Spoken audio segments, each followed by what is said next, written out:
The flight attendant was fired for theft during a flight, and the millionaire asked her a question. Her answer made him fall to his knees.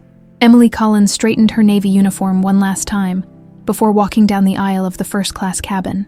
7 years as a flight attendant for National Airways had taught her how to spot trouble before it started. The politician in 3A was on his 4th scotch, while his wife in 3B hadn't touched her champagne, preferring instead to fiddle with the diamond bracelet adorning her wrist. "Can I get you anything else, Mrs. Harrington?" Emily asked, offering her practiced smile. The woman glanced up, her eyes narrowing slightly. "No, thank you. Just make sure no one disturbs us for the remainder of the flight." Emily nodded and continued her rounds, unaware that this routine flight to Atlanta would be her last. 2 hours later, as passengers disembarked, Mrs. Harrington's shrill voice cut through the cabin. "It's gone. My diamond bracelet is gone." Security was called.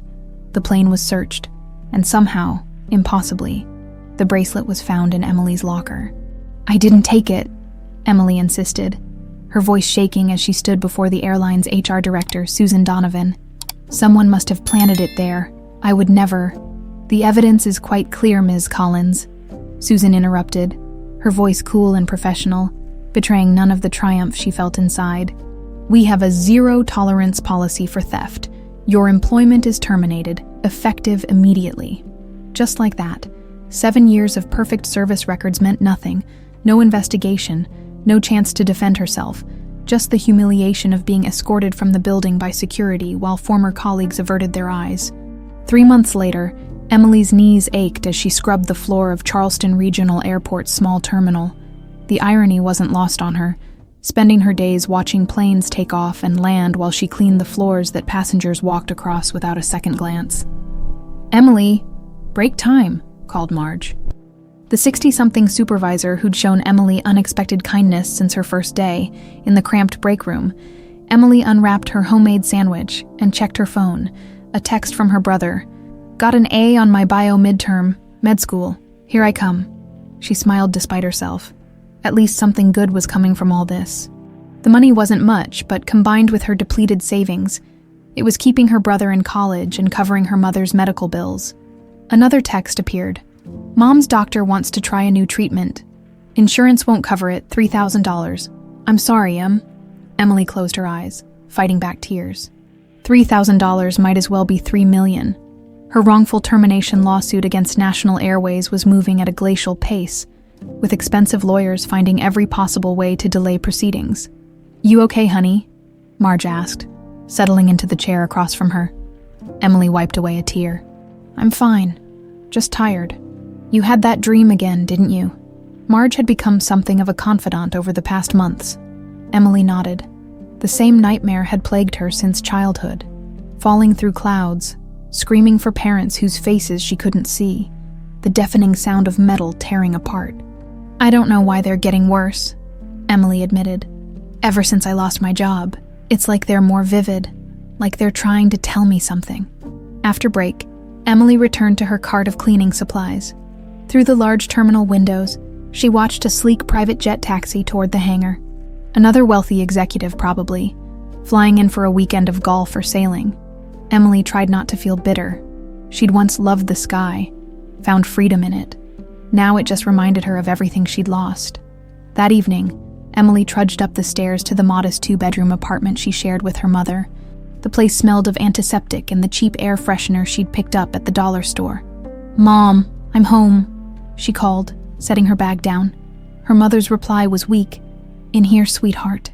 Margaret Collins sat propped up in bed, surrounded by pill bottles and a half-finished crossword puzzle. Once vibrant and active, the past year of treatments had hollowed her out, leaving her skin paper-thin and her once bright eyes sunken. "How was work?" Margaret asked, reaching for Emily's hand. "Fine," Emily lied, squeezing her mother's fingers gently. "How are you feeling?" "Dr. Patel called," Margaret said instead of answering. "He mentioned a new treatment. I told him we'd need to think about it." Emily sat on the edge of the bed. "I saw Jake's text, $3,000. "Forget it," Margaret said firmly. "We're not dipping into your brother's college fund." "It's not just his fund, Mom. It's for emergencies, too." "This isn't an emergency." It's just another treatment that probably won't work." "Don't say that," Emily whispered. Margaret's smile was tired but genuine. "My practical girl, always fighting battles for everyone else." She reached up to tuck a strand of hair behind Emily's ear. "You're just like your father that way." Emily stiffened slightly.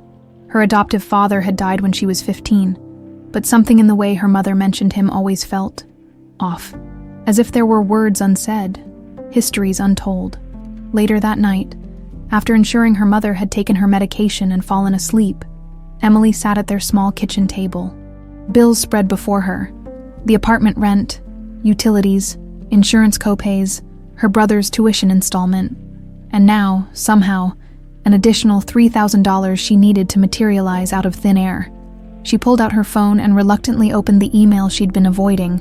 A former colleague, now avoiding her like she carried some contagious disease, had mentioned that National Airways owner, the reclusive Charles Donovan, was returning to the States after years abroad. Word was he'd be implementing major changes. Maybe, just maybe, if she could speak to him directly, explain her situation. But that was a fantasy. Men like Donovan didn't speak to wrongfully terminated flight attendants. They had layers of security, assistants, and lawyers specifically to avoid such encounters. Emily closed her laptop and walked to the window. Outside, a plane's lights blinked against the night sky. Her hand unconsciously moved to the medallion she always wore, a simple silver disc. Unremarkable, except for the intricate pattern etched into its surface. She'd had it for as long as she could remember, though she didn't know where it had come from. Her mother always changed the subject when Emily asked about it.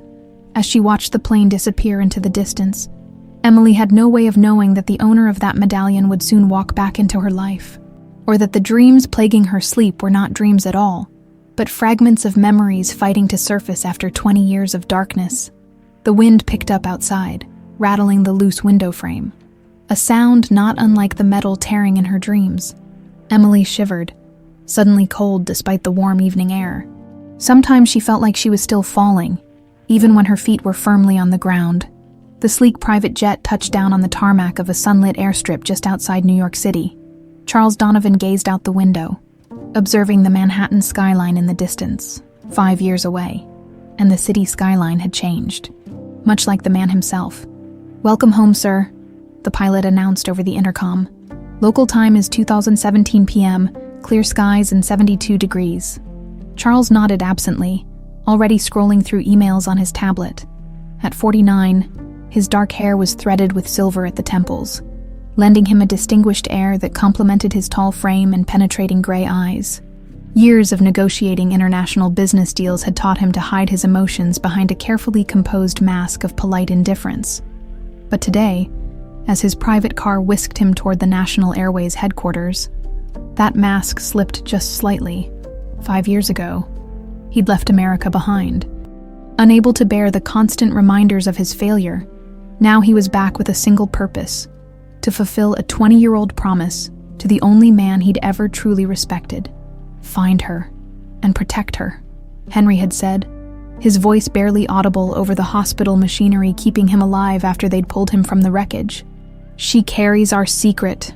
Charles had searched. God knows he'd searched. But the girl had vanished without a trace. Eventually, running the company Henry had built became Charles's way of honoring his memory, even if he'd had to do it from afar.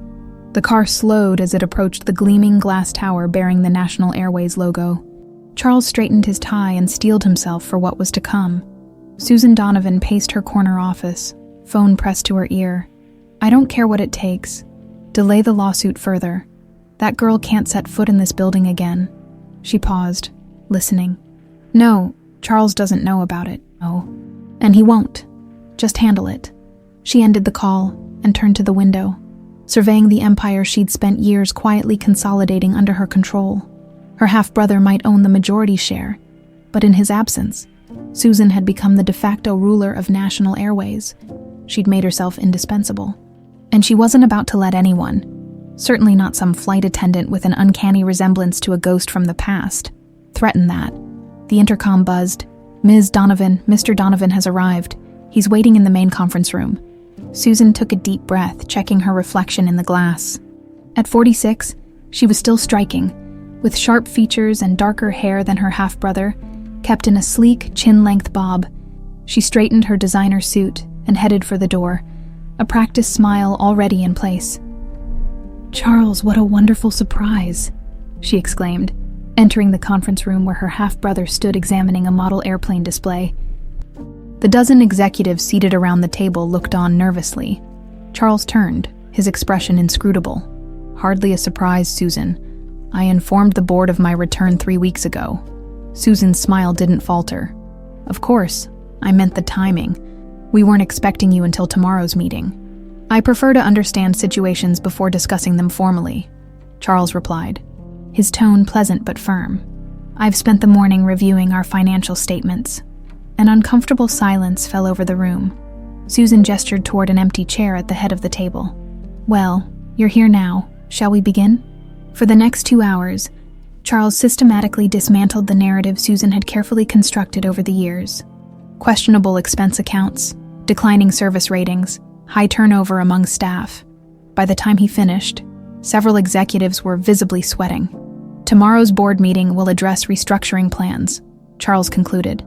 "Until then, I'd like access to all personnel files and complaint records from the past year." Susan's carefully composed expression cracked slightly. "Personnel files? Surely HR can provide a summary." "All files, Susan," Charles repeated, his voice leaving no room for argument. "On my desk by morning." As the meeting dispersed, Susan lagged behind, catching Charles alone. "You look good," she said, forcing warmth into her voice. "Europe agreed with you." "Hong Kong." "Primarily," Charles corrected. "And I wasn't there for the climate." Susan studied him for a moment. "Why now, Charles? After 5 years, why come back?" A shadow passed over his face. "Let's just say I had a reminder of unfinished business." Before Susan could press further, Charles's phone rang. He glanced at it and frowned. "My pilot, excuse me." Susan watched him step away, her mind racing. What unfinished business? And what did it have to do with personnel files? 3 hours later, Charles's jet was unexpectedly circling Charleston Regional Airport, a small facility that wasn't on his original itinerary. "Sorry for the diversion, Mr. Donovan," the pilot explained through the intercom. "JFK reported severe congestion due to weather systems moving in. We need to wait it out or find an alternate route to Atlanta." Charles sighed and massaged his temples. The headache that had started during the meeting with Susan was intensifying. "How long will we be on the ground?" "At least 2 hours, sir. We need to refuel anyway." "Fine," Charles conceded. He could use the small airport's facilities to continue reviewing files away from Susan's watchful eye.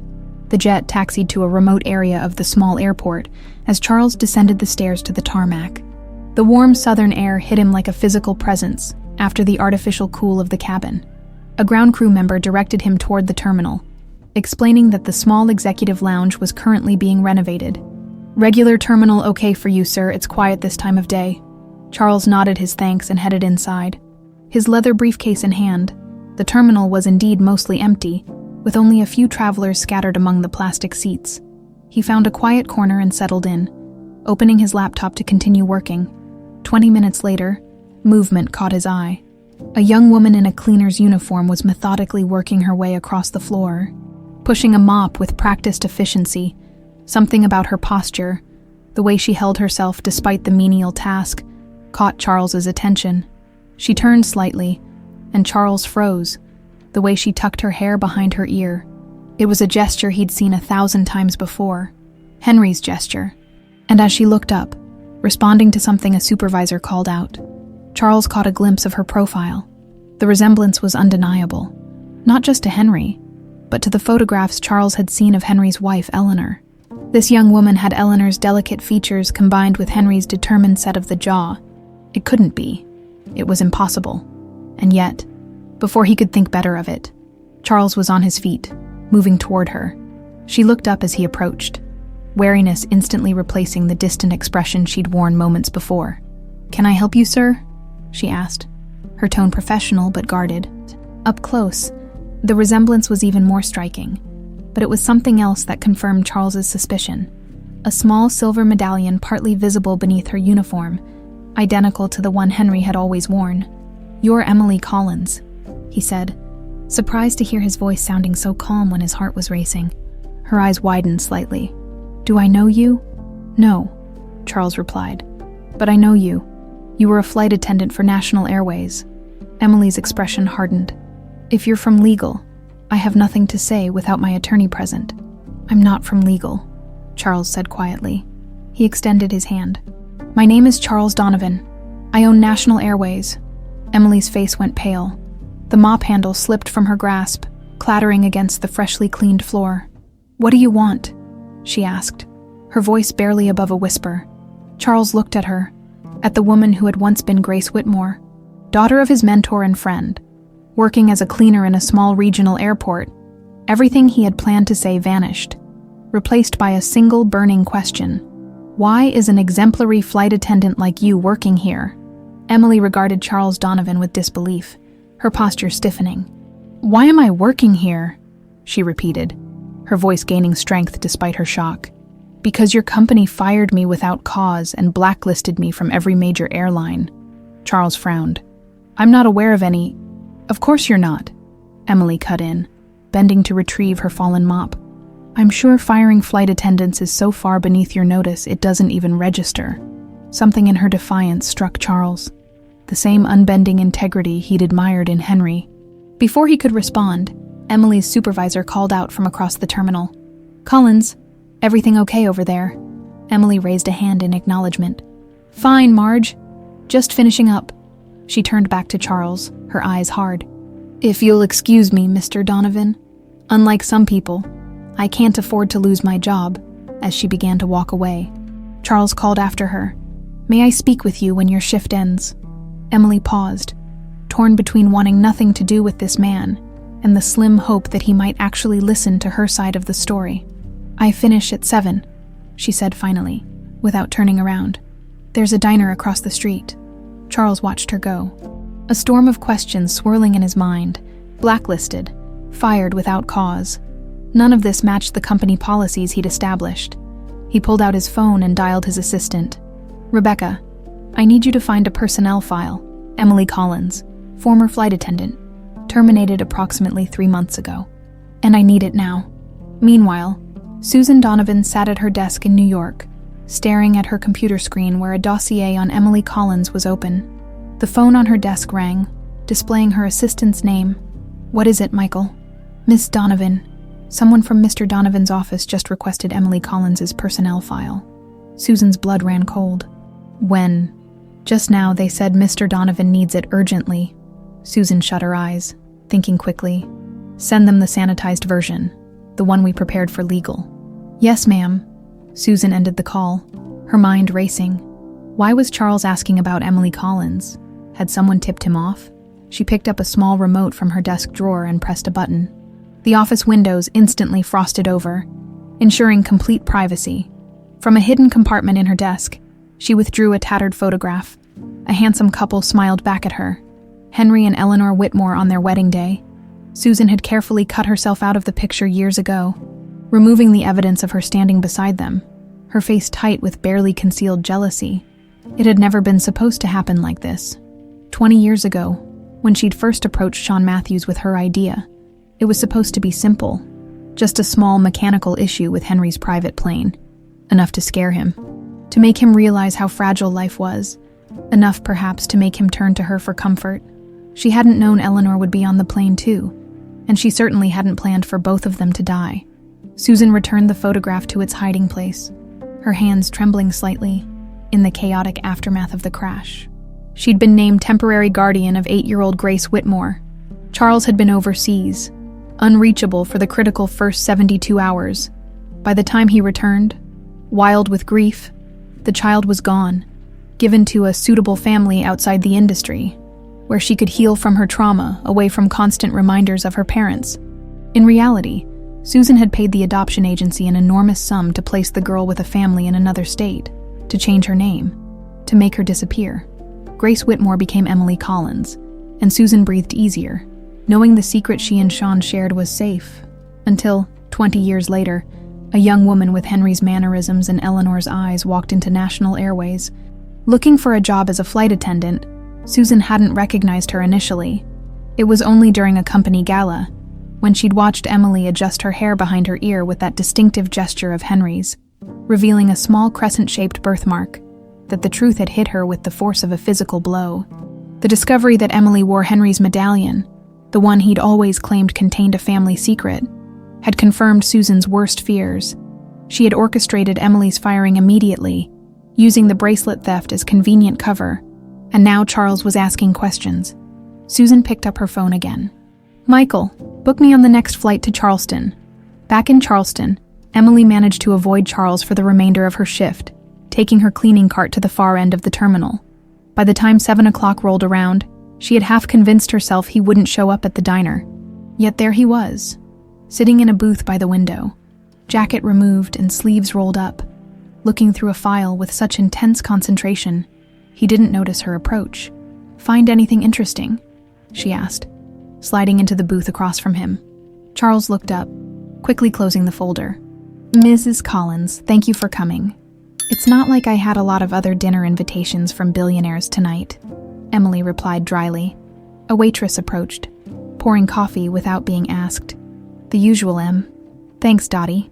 Charles ordered a black coffee, waiting until the waitress departed before speaking again. "I've been reviewing your file. Let me guess. It says I'm a thief who stole a passenger's diamond bracelet.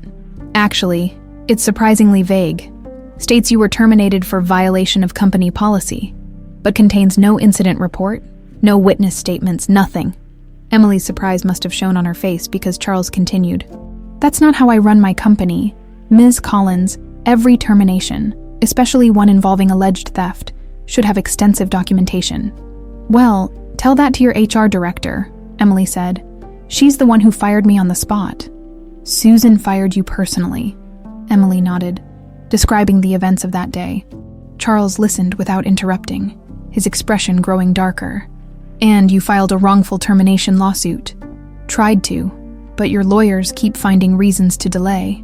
Meanwhile, I can't get hired by any airline because I've been flagged in some industry database as having ethical concerns." She stirred her coffee absently. "So here I am, working for minimum wage while my mom's medical bills pile up and my brother tries to stay in college." Charles was silent for a moment. "I'd like to help you, Ms. Collins." Emily laughed without humor. "Now, after 3 months of your company dragging me through the mud, why should I believe you?" "Because something isn't right here," Charles said quietly. "And because—" He stopped himself, uncertain how to explain the real reason he was sitting across from her in this dingy diner.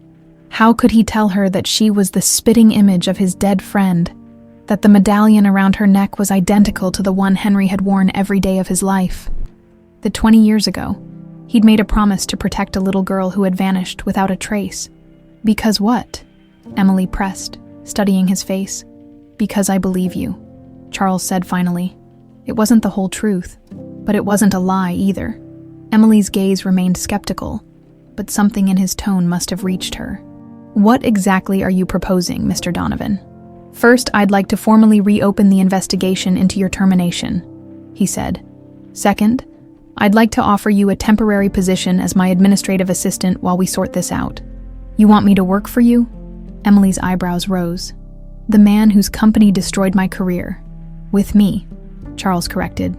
"And yes, it provides you with income, gives you access to help clear your name, and," he hesitated, "allows me to make things right." Emily studied him for a long moment. There was something Charles wasn't telling her. She could sense it, but the urgency of her situation didn't leave much room for pride. "I'll need to think about it," she said finally. "This isn't just about me. I have responsibilities." Charles slid a business card across the table. "My private number? Call me tomorrow with your decision." As Emily took the card, her sleeve pulled back slightly, revealing a crescent-shaped birthmark on her wrist. Charles's breath caught, but he managed to keep his expression neutral. It was her. It had to be. After 20 years, he'd finally found Grace Whitmore. Emily spent a restless night weighing Charles Donovan's offer. By morning, pragmatism had won over pride. Her mother needed that new treatment, and her brother's tuition payment was coming due. With shaking hands, she dialed the number on Charles's business card. He answered on the second ring. "Donovan, it's Emily Collins, about your offer." 2 days later, Emily found herself in the back of a sleek town car headed to the Charleston Marriott, where Charles had set up a temporary office. She smoothed her only business-appropriate outfit, a navy skirt and white blouse she'd worn to court appearances, and tried to calm her nerves. The hotel suite had been transformed into a working space, with laptops, files, and a makeshift conference area. Charles greeted her with a professional handshake. "Ms. Collins, thank you for coming. Let's be clear," Emily said, foregoing pleasantries. "I'm here because I need the job, and because clearing my name matters to me. This isn't about doing you a favor." Something like admiration flickered in Charles's eyes. "Understood. Shall we begin?"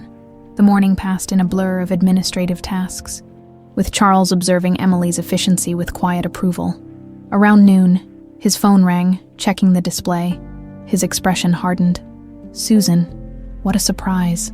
Emily froze at the name, her hands hovering over the laptop keyboard. "Charleston, what brings you here?" Charles's tone remained pleasant, but his eyes narrowed. "No, that won't be necessary. I'm handling things personally." After another moment, he added, "Actually, I've hired a temporary assistant to help sort through these files. You might remember her, Emily Collins."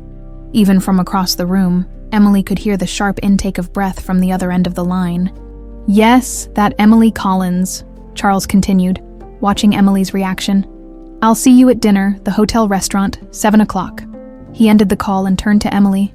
"My sister seems quite surprised by your employment." "Half-sister," Emily corrected automatically, when Charles raised an eyebrow. She explained, "Everyone at National Airways knew that, Ms. Donovan makes sure people understand she's only half related to the owner." "Interesting," Charles murmured. "What else did everyone know about Susan?" Emily hesitated, unsure how much to say. "That she's protective of her position, that crossing her is career suicide. And yet here you are, working directly for the one person she can't intimidate. Is that what this is about?" Emily asked, anger flaring. "You're using me as some pawn in a power struggle with your sister." "No," Charles said firmly. "This is about justice and truth. But I won't pretend my sister's involvement in your termination doesn't raise questions." Emily stood abruptly. "I need some air." Outside on the hotel balcony, Emily tried to calm her racing thoughts. Was she just trading one powerful manipulator for another? The sound of the sliding door announced Charles's approach. "I apologize if I upset you," he said, joining her at the railing. "Why me?" Emily asked, turning to face him. "With all the problems in your company, why focus on one wrongfully terminated flight attendant?" Charles looked away, watching a plane cross the sky. "Sometimes injustice finds us when we're looking for something else entirely." "That's not an answer." "No," he agreed. "It's not." Their eyes met, and for a moment, Emily felt a strange connection, as if she'd known this man much longer than 2 days.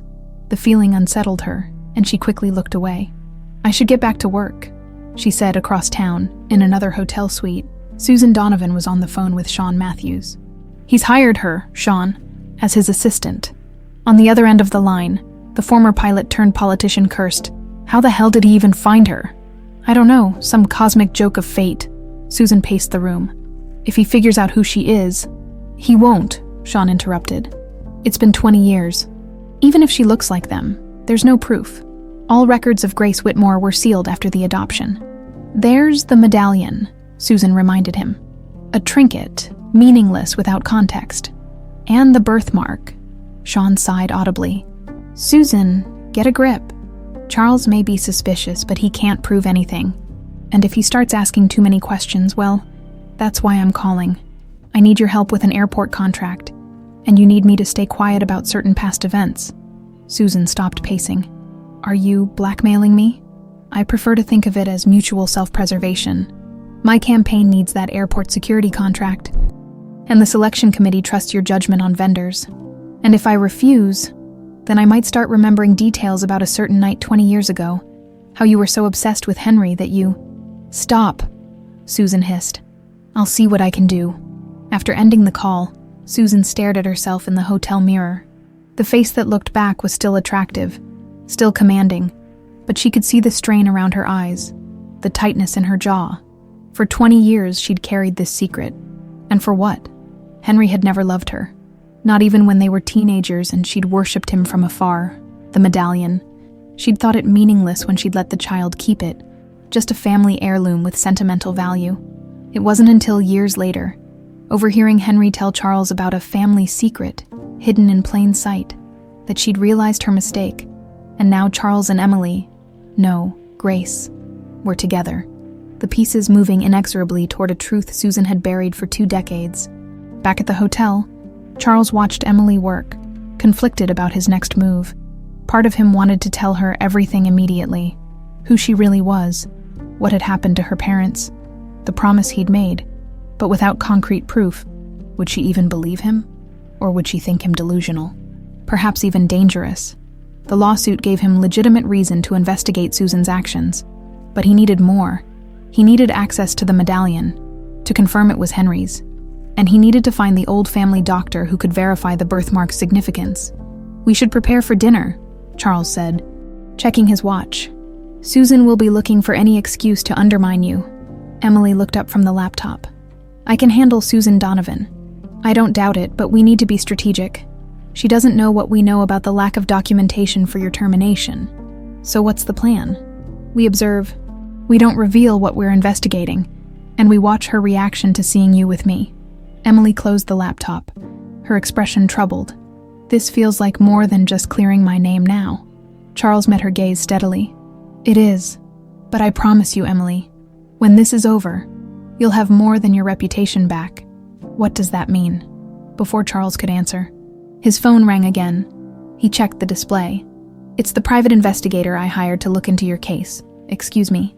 As Charles stepped away to take the call, Emily stared after him, increasingly certain she was stepping into something far bigger than a wrongful termination case. The way Charles looked at her sometimes, as if he were seeing someone else, someone he'd lost, sent chills down her spine. Yet despite her reservations, she couldn't deny the strange sense of trust she felt toward him. It was irrational, illogical even, but something deep inside her recognized Charles Donovan as, what? An ally, a protector.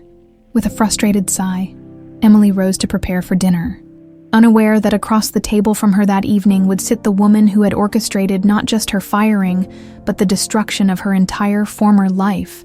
The hotel restaurant buzzed with the quiet conversations of business travelers and tourists. Emily and Charles arrived precisely at 7, finding Susan already seated at a corner table, a glass of white wine in hand. "Charles?" Susan smiled, rising to embrace her half-brother. Her eyes flicked to Emily, the smile never reaching them. "And Mrs. Collins, what a surprise." "Is it?" Charles asked, pulling out Emily's chair. "I mentioned she would be helping me during our call." "Yes, but I assumed as a file clerk or something similarly appropriate." Susan's gaze traveled over Emily's outfit, clearly noting its modest quality. "Not as your personal assistant." Emily met Susan's gaze evenly. "I assure you, Miss Donovan, I'm qualified. 7 years of managing difficult situations in confined spaces at high altitudes taught me quite a bit about handling pressure." Charles suppressed a smile, as Susan's eyes narrowed fractionally. "Let's order, shall we?" he suggested, signaling a waiter. The meal progressed with superficial pleasantries, but Emily could feel Susan studying her, searching for weaknesses. When the main course arrived, Susan turned the conversation to business. "Charles, the board is expecting your restructuring plan tomorrow. Shall I tell them you need more time, given your distractions?" Her eyes flicked meaningfully toward Emily. "The plan is ready," Charles replied. "But before we implement it, I'd like to understand why employee satisfaction has dropped 18% under your HAR leadership, particularly among female staff." Susan's fork paused halfway to her mouth. "Market pressures have forced difficult decisions. Not everyone adapts well to change."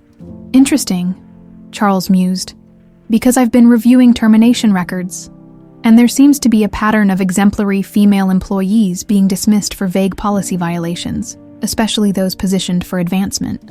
Emily watched Susan's knuckles whiten around her wine glass.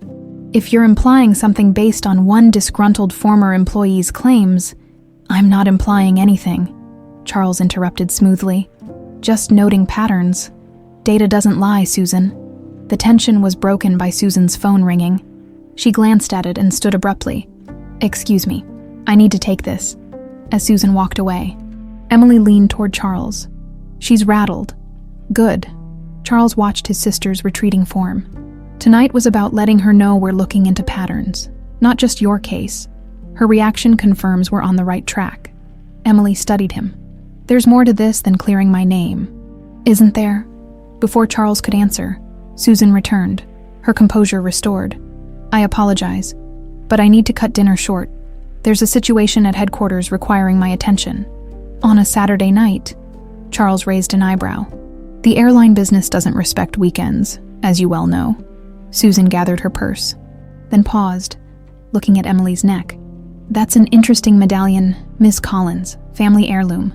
Emily's hand instinctively went to the silver disc visible at her collar. Something like that. I've had it since childhood. May I? Susan reached toward it. Emily hesitated, then reluctantly leaned forward, allowing Susan to examine the medallion without touching it. Unusual design, Susan commented, her tone casual though her eyes were intent. Almost like a key. It's just a pattern, Emily said, tucking the medallion back under her blouse. Susan's smile was thin. Of course, well, good night to you both. After she departed, Emily released a breath she hadn't realized she was holding. Why was she so interested in my medallion? Charles's expression was troubled. I don't know, but I intend to find out. Later that evening, Charles insisted on driving Emily home. I'd like to speak with your mother if that's possible, he explained. Emily frowned. My mother's health isn't good. She tires easily. I understand, but her perspective on your situation might be helpful. Emily reluctantly agreed, and soon they were pulling up to her modest apartment building. Inside, Margaret Collins was having one of her better evenings, sitting up in the living room watching television. Mom, Emily called. We have a visitor. Margaret turned, her eyes widening as Charles entered behind her daughter. Even weakened by illness, Margaret Collins maintained a quiet dignity, her gray-streaked hair pulled back in a neat bun. Mr. Donovan, she said, her voice surprisingly strong. My daughter mentioned you'd offered her a position. Please, call me Charles. He took the seat she indicated. And yes, Emily's assistance has already proven invaluable. Margaret studied him with the same direct gaze Emily often employed. You're a long way from corporate headquarters, Mr. Donovan, to be personally investigating a wrongful termination case. Charles smiled. You're very direct, Mrs. Collins. Emily must get that from you. Something flickered in Margaret's eyes. Some traits are learned, others inherited. Emily has always had a strong sense of justice.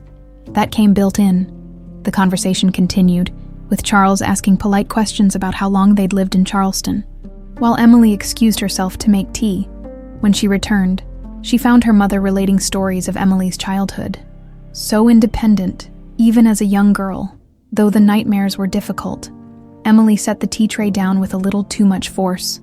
Mom, I'm sure Mr. Donovan isn't interested in my childhood dreams. Actually, Charles said, I find it all fascinating. He accepted a cup of tea. Your home is lovely, Mrs. Collins. Do you play? He nodded toward the upright piano tucked into the corner of the small living room. Margaret shook her head. That was my late husband's. He tried to teach Emily, but she never had the patience. May I? Charles asked. Standing? Of course, Margaret replied. Charles moved to the piano, running his fingers lightly over the keys before sitting down. After a moment's hesitation, he began to play, a gentle, haunting melody that seemed to fill the small apartment with an unexpected poignancy. Emily froze, teacup halfway to her lips. The melody. She knew it. But how? She'd never heard it before. And yet, images flashed through her mind. A grand piano in a sunlit room, a man's hands guiding hers over the keys, a woman's soft laughter, little Grace's lullaby. A voice called it. But whose voice? The teacup slipped from her fingers. Shattering on the hardwood floor, Charles stopped playing immediately. Emily, are you all right? She stared at him, her face pale. What was that song? Just something an old friend composed, Charles said, his eyes intent on her face. You recognize it? Emily shook her head, disoriented. I don't know, it seemed familiar somehow. Margaret was watching them both, her expression unreadable. Emily, you're trembling. Perhaps it's time to thank Mr. Donovan for visiting. Charles stood, his gaze still on Emily. Of course. I've imposed enough. He turned to Margaret. Thank you for your hospitality. Mrs. Collins? At the door, Charles paused. The melody. It was called Wings of the Heart. My friend composed it for his daughter. Emily's breath caught. Wings of the Heart, she repeated softly, the phrase echoing strangely in her mind. After Charles left, Emily turned to find her mother watching her with tears in her eyes. Mom, what's wrong? Margaret reached for her daughter's hand. Sit down, Emily. There's something I should have told you long ago. What are you talking about? Margaret touched Emily's medallion gently. That song he played. You used to hum it in your sleep, those first few months after you came to us. Emily stared at her mother, uncomprehending. After I came to you, what does that mean? Margaret's eyes filled with tears. You were already 8 years old when we adopted you, Emily. We didn't tell you because the doctors said your mind had blocked out the trauma, and it was better to let you heal. The room seemed to tilt around Emily. What trauma? What are you saying? I don't know all the details, Margaret whispered. Only that there was an accident. The lady who brought you to the agency paid a lot of money to keep things quiet. She said it was for your protection. What lady? What accident? Emily's voice rose in panic. Margaret shook her head. I don't know, sweetheart. I'm so sorry. We wanted to tell you when you were older. But by then, you seemed so settled, so happy. We didn't want to reopen old wounds. Emily touched the medallion at her throat, suddenly seeing it with new eyes. Not a random keepsake, but a connection to a past she couldn't remember. The song, she whispered. Wings of the Heart. Outside in his car, Charles sat with his hands still on the steering wheel, his heart pounding. Her reaction to the melody confirmed everything.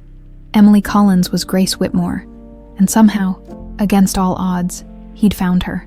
Now he just had to help her remember who she really was, before Susan realized what was happening, and silenced them both. Emily barely slept that night, her mother's revelation echoing in her mind. Adopted at 8, a mysterious accident, the melody that felt so hauntingly familiar.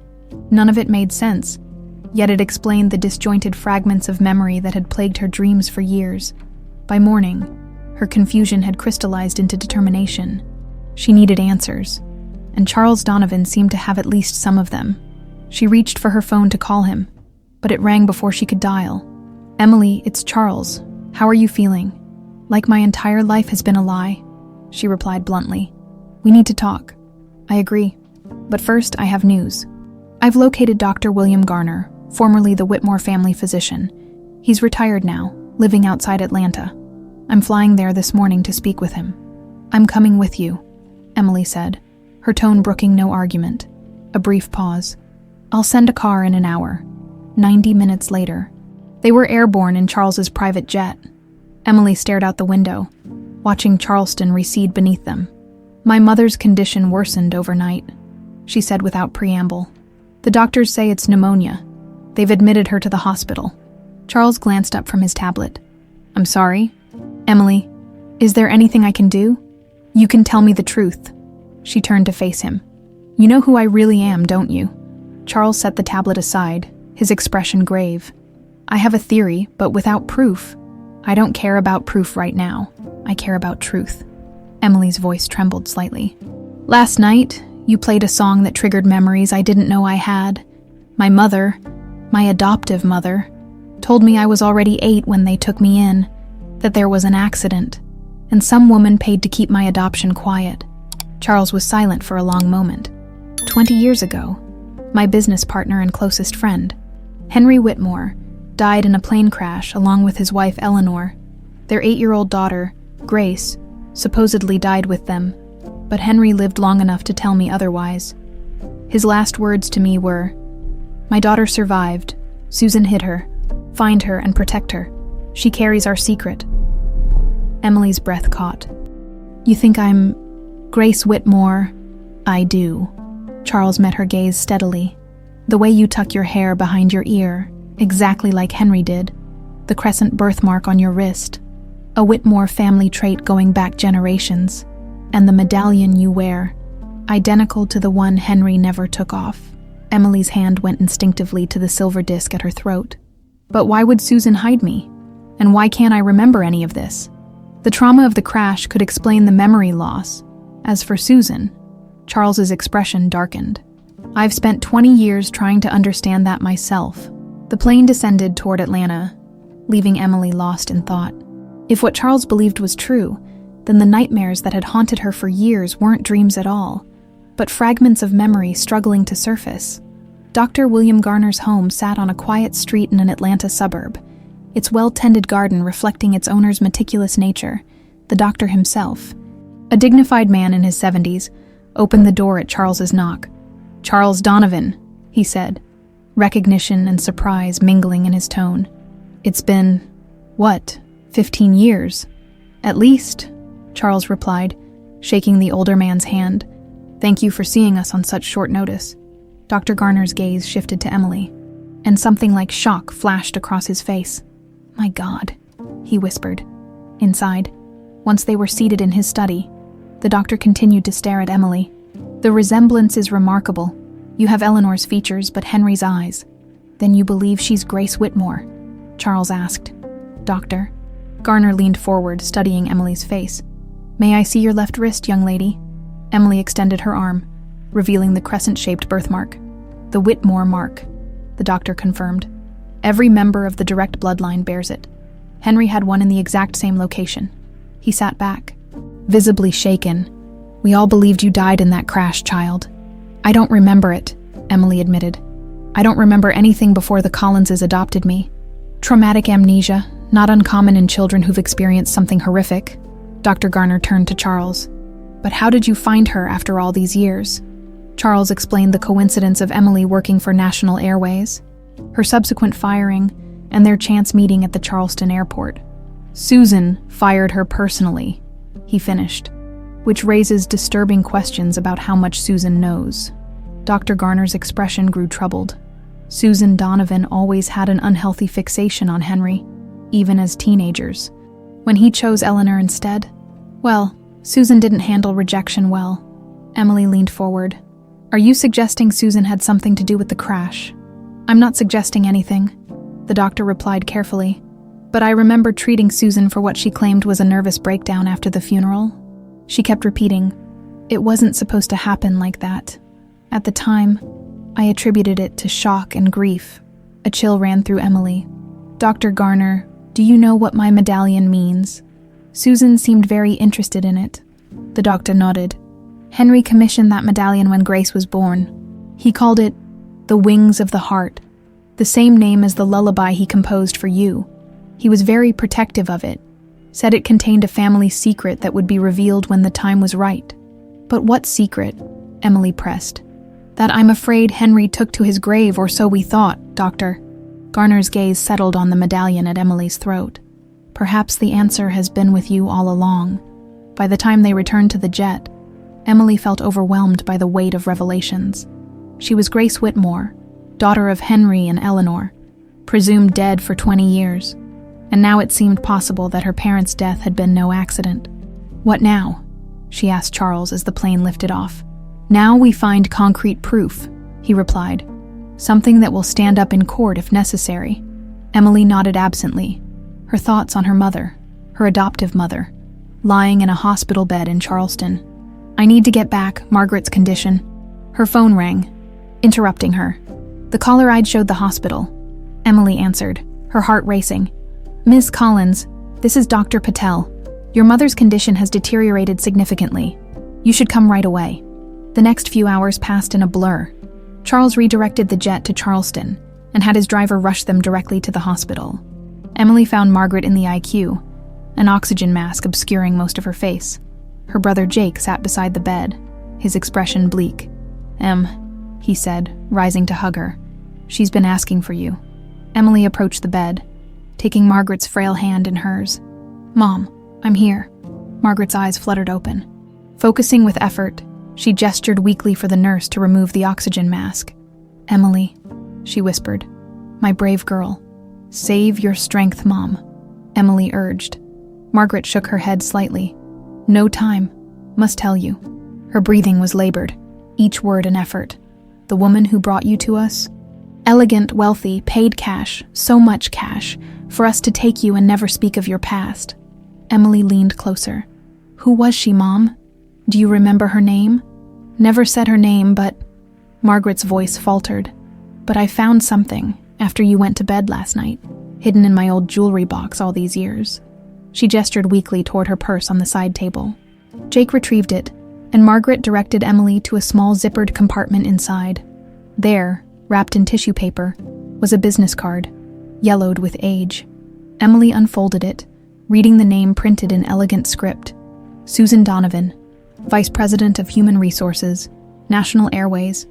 On the back, handwritten, remember our agreement, her past stays buried, or there will be consequences.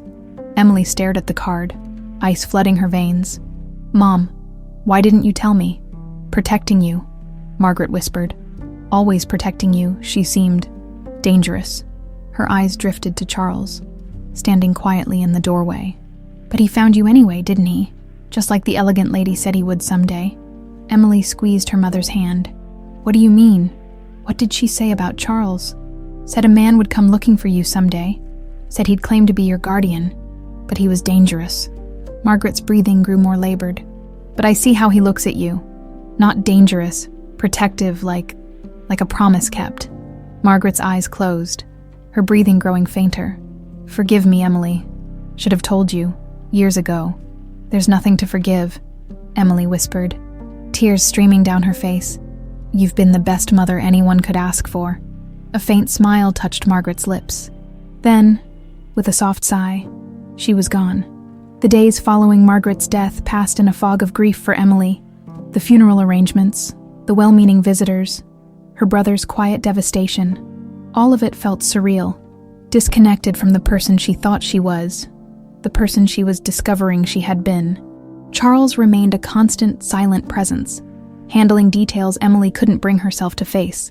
He'd postponed his return to New York indefinitely, working remotely from Charleston while Emily mourned. A week after the funeral, Emily found herself sitting across from Charles in his hotel suite, Susan's business card placed between them on the table like a loaded weapon. She lied to me my entire life, Emily said, breaking the silence. Told your sister she would keep me hidden, keep my past buried, all while I was having nightmares about falling through the sky, about people I couldn't remember. Her voice cracked. I spent 20 years not knowing who I was. Charles studied her, concern evident in his eyes. Margaret loved you, Emily. She was trying to protect you the only way she knew how. I know. Emily wiped away a tear. But now I need the truth. All of it. Charles nodded, his expression grim. Susan must have recognized who you were when you applied to National Airways. Perhaps not immediately, but eventually. And when she did, she fabricated a reason to fire me, Emily finished, to get me away from the company, away from anyone who might recognize me, away from you. Yes, but she didn't count on us meeting anyway. Emily's hand went to her medallion, a habit she now recognized as more than just nervous fidgeting. It was a connection to her true father, to the man who had given it to her, who had somehow known it would be important. Dr. Garner said my father believed this contained some family secret, she mused. I've had it for 20 years and never found anything special about it. Charles leaned forward. May I? He asked, gesturing to the medallion. After a moment's hesitation, Emily removed the chain from around her neck and handed it to him. Charles examined it carefully, turning it over in his hands. The silver disc was unremarkable at first glance, etched with an intricate pattern of swirling lines that resembled wings surrounding a heart. Henry wore one identical to this, Charles murmured. Said it was a Whitmore family tradition, passed down through generations. He pressed gently along the edges. There must be something. I've tried everything, Emily said. It doesn't open, doesn't change, doesn't do anything except hang around my neck. Charles continued examining it, his frustration growing visible. Finally, he set it down with a sigh. Perhaps the secret isn't in the medallion itself, but what it represents. Emily reached for it, slipping the chain back over her head. Or perhaps my father was just being poetic. She stood abruptly. I need to clear my head. Care to walk with me? They strolled through a nearby park, the Charleston afternoon warm. Despite the early spring date, Emily found herself studying Charles, trying to reconcile the powerful businessman with the man who had dropped everything to help her. "Why have you stayed?" she asked suddenly. "You have a company to run, a board meeting you've postponed twice now. Why are you still here with me?" Charles was quiet for a moment. "I made a promise to your father as he was dying. I swore I would find you and protect you. For 20 years, I believed I'd failed him. Failed you." He met her eyes. "I'm not leaving until I've kept that promise." Something in his intensity, his unwavering dedication to a decades-old vow, stirred Emily deeply. The connection she'd felt since their first meeting suddenly made sense. He was the link to her past, to her true self. "Charles," she began. Her words were cut short by the sharp ring of his phone. Charles checked the display and frowned. "It's my investigator," he answered, listening intently. After a brief exchange, he ended the call, his expression darkening. "What is it?" Emily asked. "Sean Matthews, the pilot Susan was involved with 20 years ago. He's in Charleston, meeting with Susan at the Belmont Hotel right now." Emily's pulse quickened. "The pilot, from my parents' plane." "Yes, he left aviation after the crash, went into politics. He's a state senator now, with ambitions for national office." Charles checked his watch. "If we hurry, we might catch them together." The Belmont Hotel's elegant lobby bustled with well-dressed guests. Charles and Emily found a spot near the bar that offered a view of the restaurant without being obvious. "There." Charles nodded toward a corner table. "Susan and the man in the gray suit." Emily observed them carefully. Susan looked tense, while the man, Sean Matthews, appeared to be pressing some point emphatically, his hand occasionally striking the table for emphasis. "They're arguing," Emily whispered. Charles nodded, pulling out his phone. "I'm having my security team run a background check on Matthews's recent activities. There must be a reason they're meeting now after all these years." As they watched, the argument intensified. Sean suddenly stood, leaning over the table toward Susan, his face contorted with anger. Susan appeared to plead with him, her hand reaching for his arm. He shook it off violently, nearly knocking over his water glass. "I should get closer," Charles said. "Try to hear what they're saying." "No." Emily grabbed his arm. "They'll recognize you instantly. I'll go. They're too heated to notice me." Before Charles could protest, Emily was moving through the lobby, using other guests as cover. She positioned herself at the bar, close enough to catch fragments of the increasingly heated exchange. "Not what we agreed," Matthews was saying. 20 years of silence, Susan. 20 years of watching my back, and now you want more." "I'm not asking for much, Sean," Susan hissed. "Just your support on the security contract. A simple endorsement. Nothing is simple with you." Matthews's voice dripped contempt. First it was just scare him a little. Then it became, make sure the sabotage can't be traced. Your obsession with Henry Whitmore cost 2 people their lives. "And now you're trying to drag me back into it." Emily froze, her heart hammering in her chest. Sabotage. 2 people. Her parents. "Keep your voice down," Susan snapped, glancing around nervously. "Or what?" Matthews challenged. "You'll arrange another accident. I'm not that naive pilot you manipulated anymore."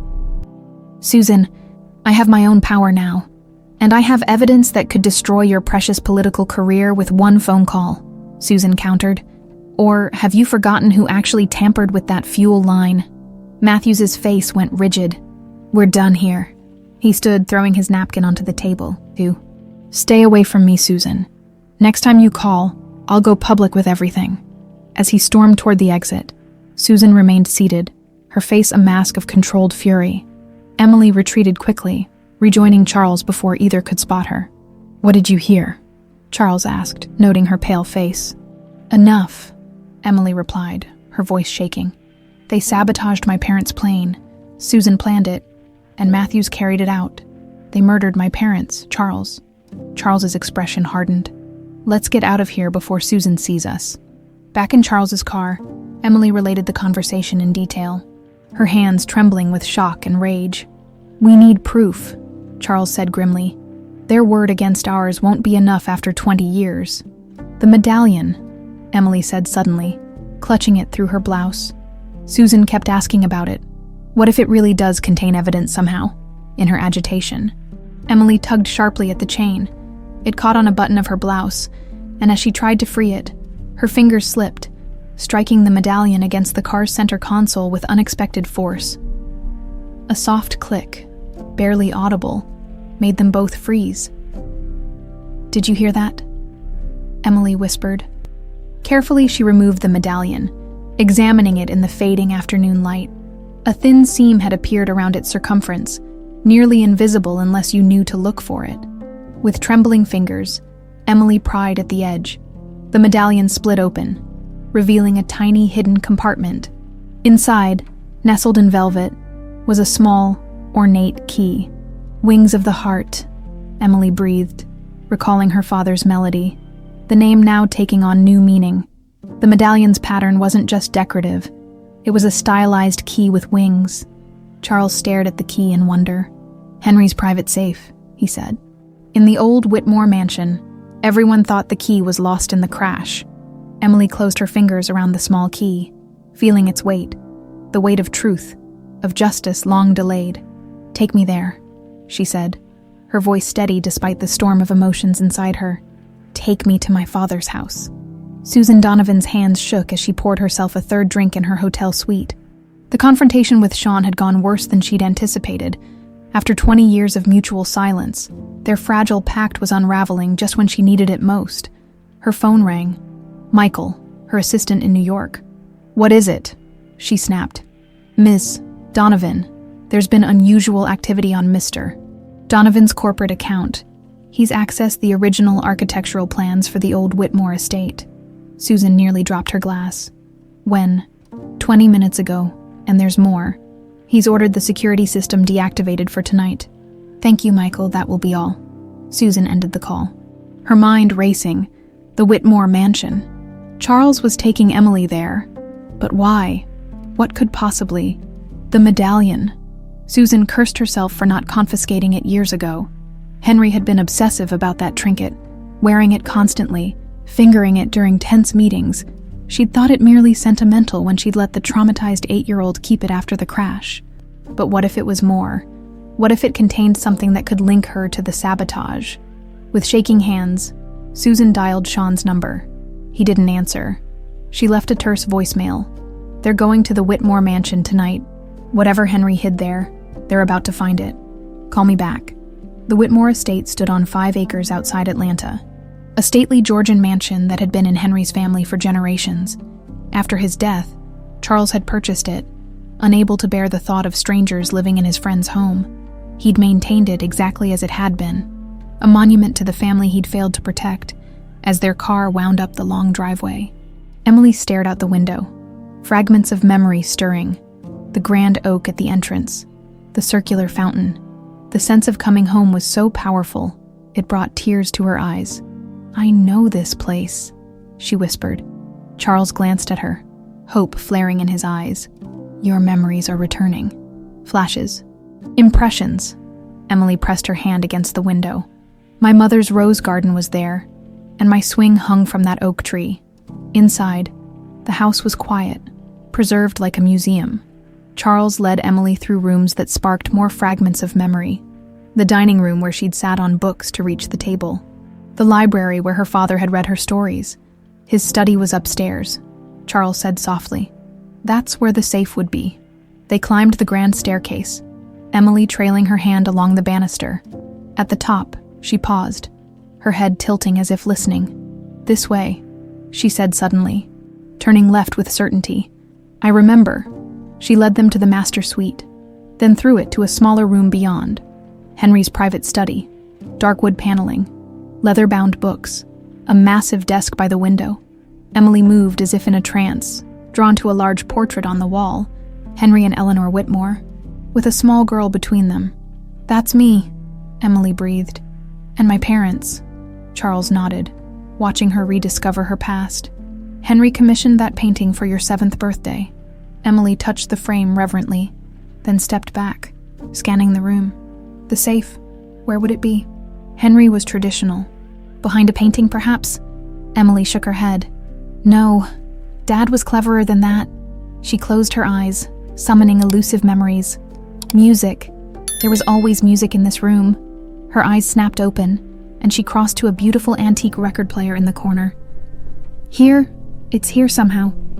Charles joined her, examining the cabinet beneath the turntable. There's no visible keyhole. Emily ran her fingers along the wood grain, feeling for inconsistencies, finding none. She stepped back, frustrated. Think, Emily, she murmured to herself. Wings of the heart. What does it mean? Her gaze traveled back to the family portrait, to the small heart-shaped locket visible at her child self's throat, then to the record player. Heart, music, wings, the lid, she said suddenly. Help me lift the lid of the record player. Together they raised the heavy wooden top. Underneath, where the turntable mechanism attached to the cabinet, was a small heart-shaped depression, a keyhole disguised as part of the design. With trembling fingers, Emily inserted the tiny key from her medallion. It fit perfectly. A soft click, and a panel slid open in the cabinet below, revealing a hidden safe. It's keyed to my father's fingerprint, Emily said, the knowledge surfacing from some deep recess of memory. But there was an override. She reached in, finding a small panel with numbers.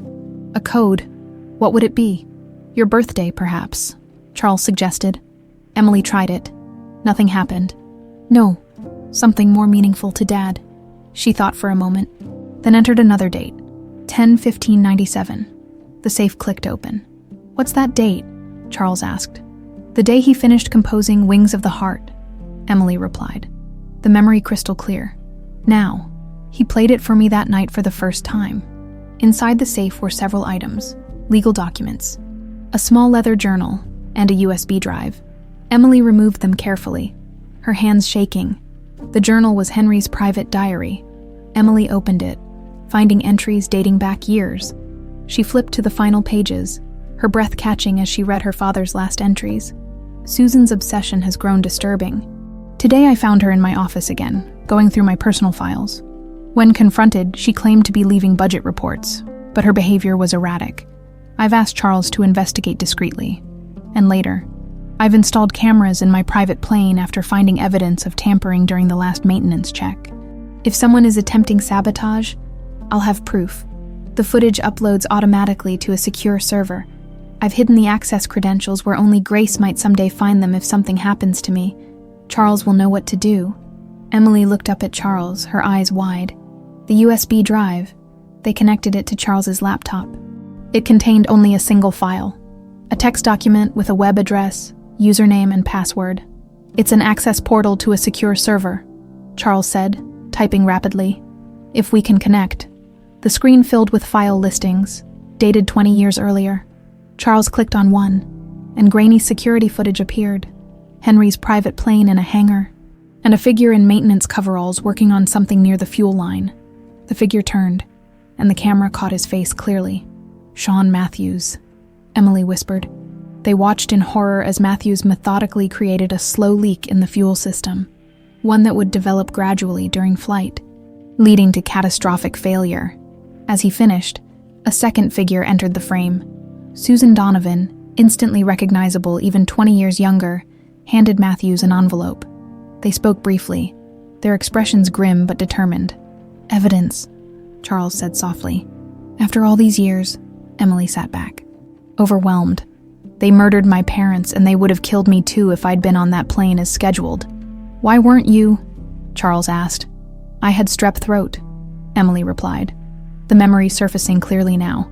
Mom was going to stay with me, but Dad needed her at a business dinner. My nanny stayed instead, her hands clenched into fists. A sore throat saved my life. Charles was already on his phone. I need my legal team immediately, and contact the FBI's white-collar crime division. He paused, listening. Yes, evidence of conspiracy to commit murder from 20 years ago, and tell Roberts to increase security at the mansion. No one enters or leaves without my explicit approval. As Charles continued making calls, Emily returned to the family portrait, staring into the faces of the parents who had been stolen from her. The diary, the video evidence, the truth, preserved by a father who somehow sensed the danger around him. "I remember you now," she whispered to the painted figures. "And I promise, I'll make this right." Outside the mansion, concealed by darkness, Susan Donovan sat in her rental car, watching the lights in Henry's study. She'd arrived too late to stop them from entering. Now all she could do was wait and plan her next move before everything she'd built over 20 years came crashing down around her. 3 days after discovering the evidence in the Whitmore mansion, Emily stood beside Charles in the expansive boardroom of National Airways headquarters. Through the floor-to-ceiling windows, Atlanta's skyline provided a dramatic backdrop to what promised to be an explosive meeting. "Are you ready for this?" Charles asked quietly. Emily smoothed her navy blue suit, new, purchased for this exact moment, and touched the medallion at her throat. "I've been ready for 20 years. I just didn't know it." The boardroom doors opened, and executives began filing in, their curious glances darting between Charles and the unfamiliar woman at his side. Among the last to enter was Susan Donovan, her composure perfect save for the slight narrowing of her eyes when she spotted Emily. "Charles," Susan greeted, her voice controlled. "I wasn't aware you were bringing a guest to our board meeting." "Not a guest, Susan," Charles's voice carried across the room, causing conversations to halt. "An heir?" A murmur swept through the assembled executives. Susan's smile remained fixed, though her complexion paled slightly. "What an intriguing statement," she said. "Perhaps you'd care to explain." "Gladly." Charles gestured for everyone to take their seats. When they were settled, he continued, "Before we address the scheduled agenda, I have an announcement of profound importance to this company and its legacy."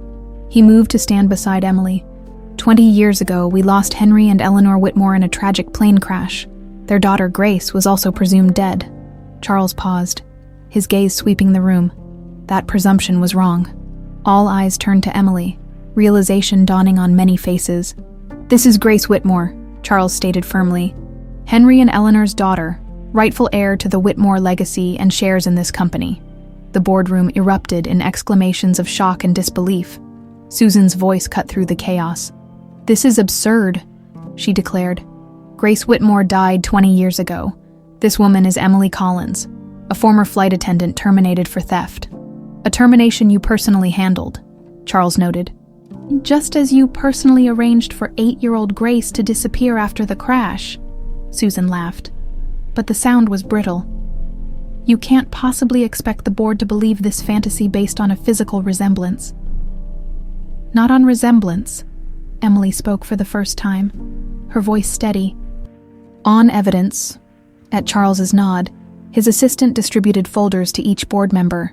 Inside, you'll find DNA results confirming Emily's identity as Grace Whitmore, testimony from Dr. William Garner about the Whitmore birthmark she bears, and statements from the adoption agency acknowledging improper procedures in her placement. The executives flipped through the documents. Expressions growing grave, Susan reached for her folder with visibly trembling hands. "This proves nothing about how my parents died," Emily continued, addressing the room. "But this does." She nodded to Charles, who activated the boardroom's display screen. The security footage from Henry's plane filled the screen. Sean Matthews sabotaging the fuel line. Susan handing him an envelope. The room fell into stunned silence. Susan shot to her feet. "This video is a fake, an obvious fabrication. It was recorded by Henry himself," Charles countered. "Uploaded to a secure server moments before the flight. The credentials were hidden in Grace's medallion, which she's worn every day since the crash." Emily stepped forward, facing Susan directly. "You killed my parents. You tried to erase me. And when fate brought me back to National Airways, you fabricated a theft charge to get rid of me before I could discover the truth." Susan's composure cracked completely. "You're just like your father," she spat. "Self-righteous, blind to what was right in front of him. I loved Henry for years before Eleanor swept in with her perfect face and perfect background." Gasps echoed through the boardroom. Susan seemed beyond caring, years of carefully constructed control disintegrating. "It wasn't supposed to be fatal," she continued, her voice rising. "Just enough to scare him, to make him realize how much he needed me. Eleanor wasn't supposed to be on that plane. But she was," Emily said quietly. "And they both died. That wasn't my fault." Susan's eyes darted around wildly. Sean was the one who miscalculated. He assured me it would just be an emergency landing.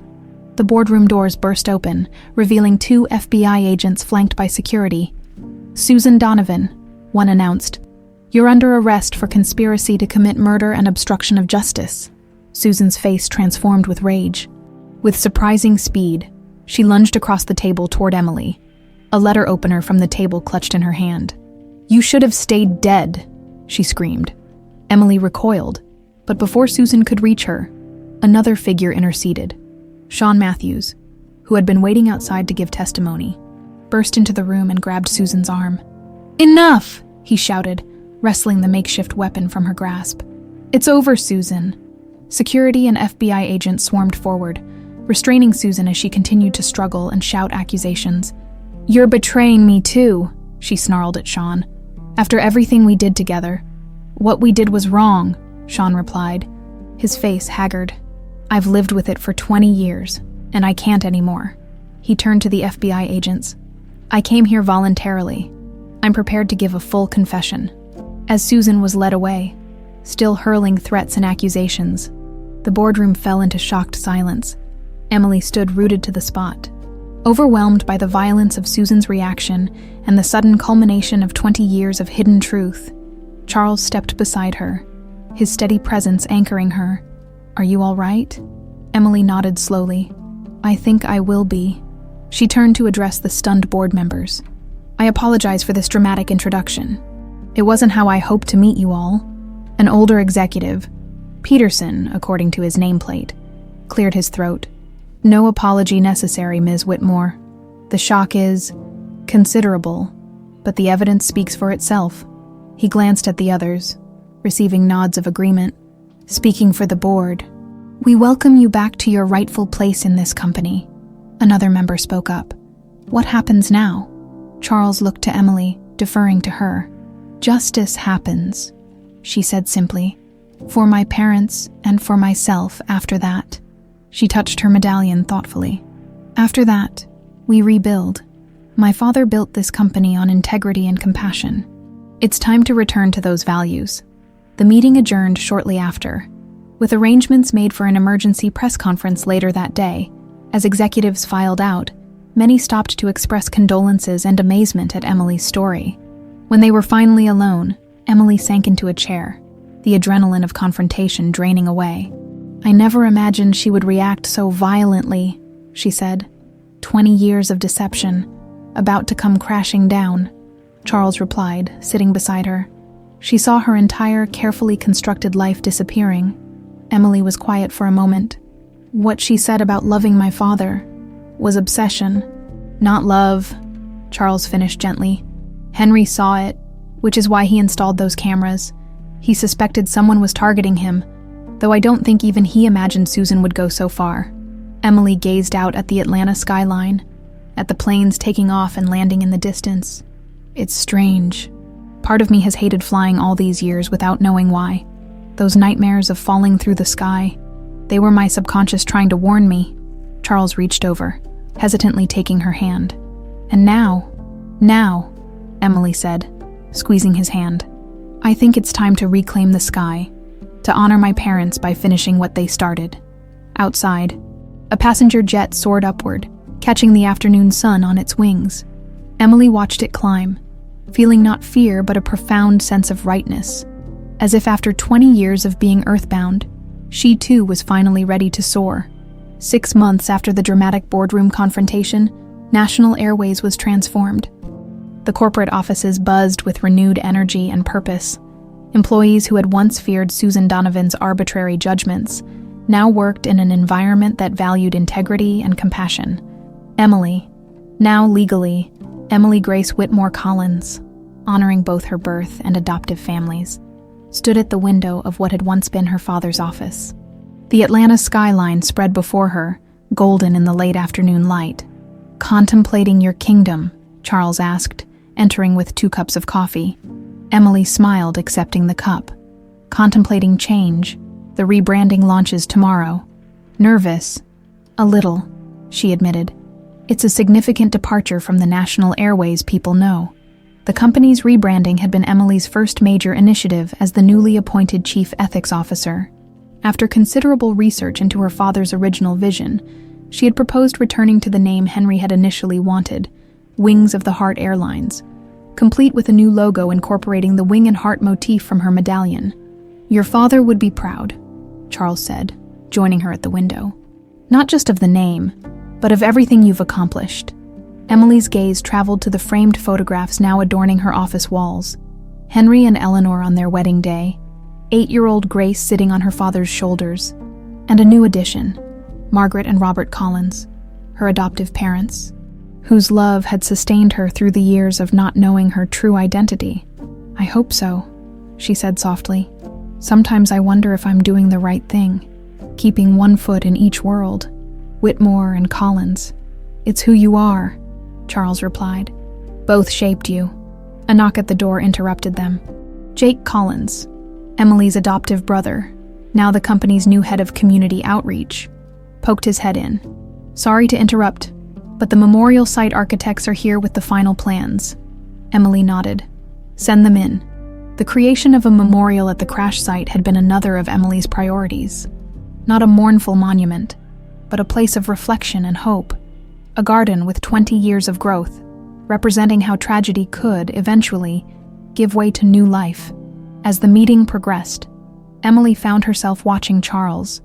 In the months since discovering her true identity, their relationship had evolved from reluctant allies to trusted partners in rebuilding her father's legacy. There was something more growing between them too, something neither had explicitly acknowledged, but both increasingly felt. After the architects departed, Charles lingered. "Everything looks ready for tomorrow's ceremony." "Almost everything," Emily replied. "There's one more thing I want to do before the official relaunch." The private hangar at Atlanta International Airport housed a single aircraft, the first to bear the new Wings of the Heart livery. Its gleaming fuselage reflected the sunset in hues of gold and crimson. Emily approached it slowly, her hand instinctively reaching for the medallion she still wore. Charles walked beside her, their footsteps echoing in the cavernous space. "Are you sure about this?" he asked gently. Emily nodded. 20 years ago, my parents' plane went down, and my life changed forever. I need to face that fear, reclaim the sky on my terms." Charles understood perfectly.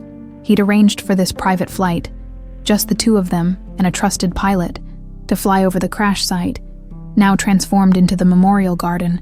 Inside the aircraft, Emily settled into her seat, fighting the familiar anxiety that had plagued her for years. As the engines hummed to life, she closed her eyes, memories washing over her. Not the terrifying crash nightmares, but earlier, happier moments, flying with her father in his small plane, his steady hands showing her how the controls worked, her mother's laughter as they soared through cotton candy clouds.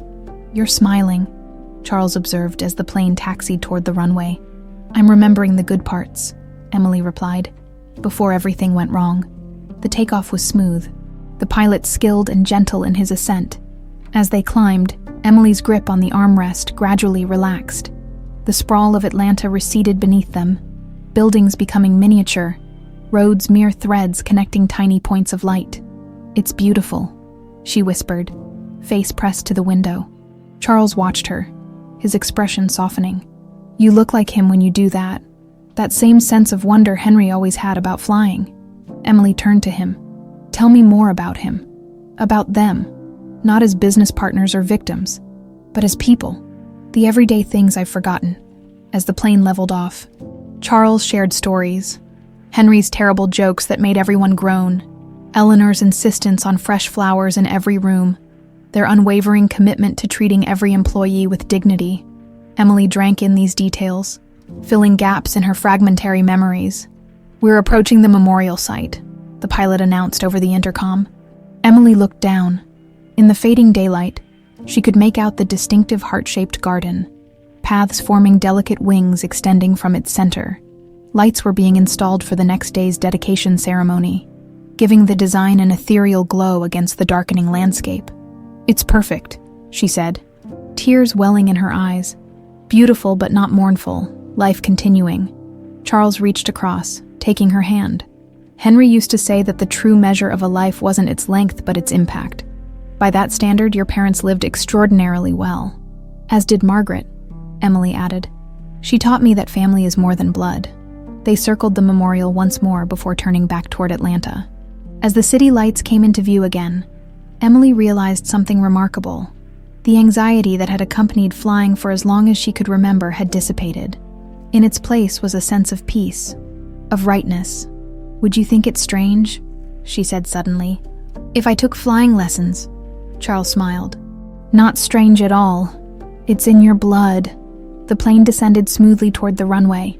As the wheels touched down with a gentle bump, Emily felt a sense of completion, a circle closing after 20 years. In the terminal, as they waited for their car, Charles turned to her. There's something I've been meaning to show you. I was waiting for the right moment. From his pocket, he withdrew a photograph, old and slightly faded around the edges. 3 people stood in front of a small plane: Henry, Charles, and a very pregnant Eleanor. This was taken the day Henry asked me to be your godfather, Charles explained. He said that if anything ever happened to them, he wanted me to look after you, to guide you until you could fly on your own. Emily's breath caught. You're my godfather. Charles nodded. I've struggled with telling you. Given how our relationship has evolved, I wasn't sure if it would make things awkward between us. Emily studied the photograph, then looked up at Charles, seeing him with new clarity, not just as her father's friend or her ally in discovering the truth, but as someone who had been meant to be part of her life all along. It doesn't make things awkward, she said softly. It makes them make sense. The next morning, hundreds gathered for the duel ceremony, the dedication of the memorial garden, and the official relaunch of Wings of the Heart Airlines. Emily stood at the podium, Charles beside her, as she addressed the assembled crowd of employees, board members, and media. 20 years ago, a terrible act born of obsession and jealousy took my parents from this world and stole my identity, she began. But today isn't about that darkness. It's about the light that followed, the Collins family who raised me with love, the truth that eventually came to light, and the legacy my birth parents left that can now continue. She gestured to the newly painted fleet of aircraft behind her. Wings of the Heart was my father's original vision for this airline. Not just a means of transportation, but a company with compassion and integrity at its core. Today, we return to that vision. As Emily cut the ceremonial ribbon, the medallion at her throat caught the morning sunlight, casting heart-shaped reflections across the podium. Later, as guests mingled, Emily found herself standing with Charles at the edge of the celebration, watching as Jake charmed a group of investors with his plans for the company's community initiatives. So, Charles said quietly, what comes next for Emily Grace Whitmore Collins? Emily smiled, touching the medallion that had carried her father's secret safely for 20 years. I'm going to live the life they all wanted for me, both my families, and, she added, taking Charles's hand in hers, I'm going to do it with the people who helped me find my way back to myself. Above them, the first official Wings of the Heart flight took off, banking gracefully into the cloudless blue sky. Not an ending, but a new beginning. 20 years in the making.